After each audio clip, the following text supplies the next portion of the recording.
a little bit of time talking about some of the interesting statements we've had across the other side of the House. We had Mr Jones, who didn't sit on the select committee when this bill was being through, talking about the fear and loathing of this bill and the worries about it. And I think Mr Jones is a very good member of the parliamentary rugby team, but it showed he knew nothing about electricity. Mr O'Connor, we just heard about, also on the select committee, is also a wonderful member of the parliamentary rugby team, but showed him exactly himself didn't know much about this bill. We heard from Mr Hipkins, who talked about the issues about worries about the environment and concerns about the new part issues in the authority not having a role in the environment. Well, it showed you Mr Hipkins hasn't read the bill either, Mr Chair, and I think it's beholden on me to correct a few people on some of the misnomers that exist. You see, Mr Chair, Section 20 of this bill allows a power to come forward for the Minister to give requests to the authority to do anything pretty much that we may like. In particular, it might be environmentally related, or it might be related to pricing or other reviews. It also, the key aspects is the change in the role of the authority.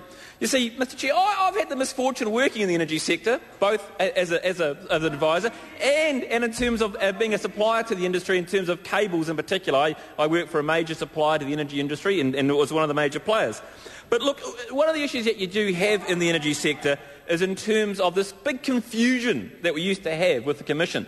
The Commission grew in numbers by about 20 to about well over huge numbers over a very short period of time. The budget grew to about 50 million, as I understood it. About 50 million of bureaucracy. You had people writing reports for the sake of writing reports to give to the person in the next department to justify quantity or price. And to me, Mr Chair, that was pretty much a waste of time and effort. And you saw that.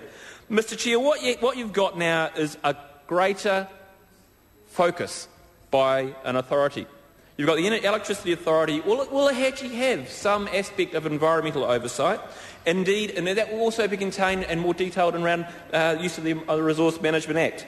But the promotion of energy, the issue that the other side seems to be worried about, those energy ads that you see on TV and all those things, lo and behold, are now done by ECA, the Energy Efficiency Conservation Authority, because that's what it was set up to do. So we've taken that away and we've focused that more and given them more control over what those roles may be. And Mr Chair, I think that's actually a better way to do things, because you don't have the left hand and the right hand arguing with each other. You have an entity set up to focus on what it makes sense.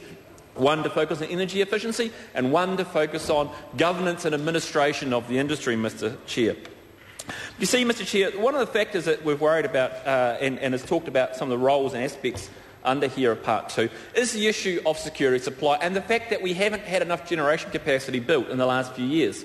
The last 2 years has seen a bow wave of new generation build, but for many years we had a focus of not having new generation build be approved because it got stuck in those big, huge infrastructure bottlenecks that was commonly called the RMA and stuck before the Electricity Commission.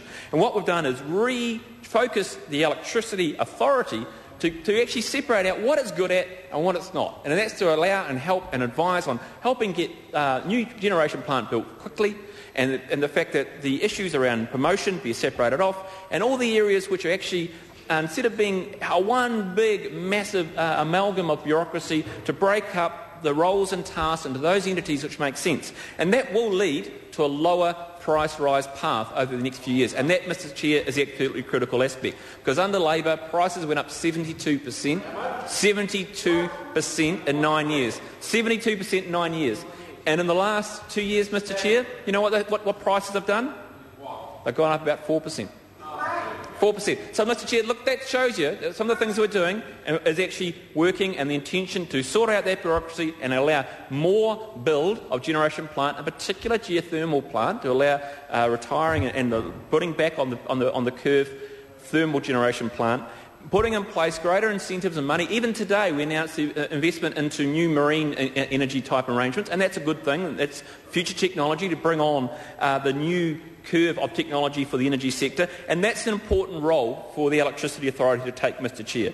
But look, Mr Chair, all we came to worry about on the other side is the nature of creating more bureaucracy. We've heard an SOP to be tabled by Honourable Naya Mahuta, which is going to have more bureaucracy and control on the Electricity Authority, and that's just the last thing we need, because it showed under Labor, under 9 years, more bureaucracy did not work, prices went up, renewable energy went down, carbon emissions went up. It didn't work, Mr Chair. all we want to see is this bill, after a long review process, has put forward a very tightly focused electricity authority with a very tightly focused role, separating out those things. And I think that's a good thing, Mr Chair.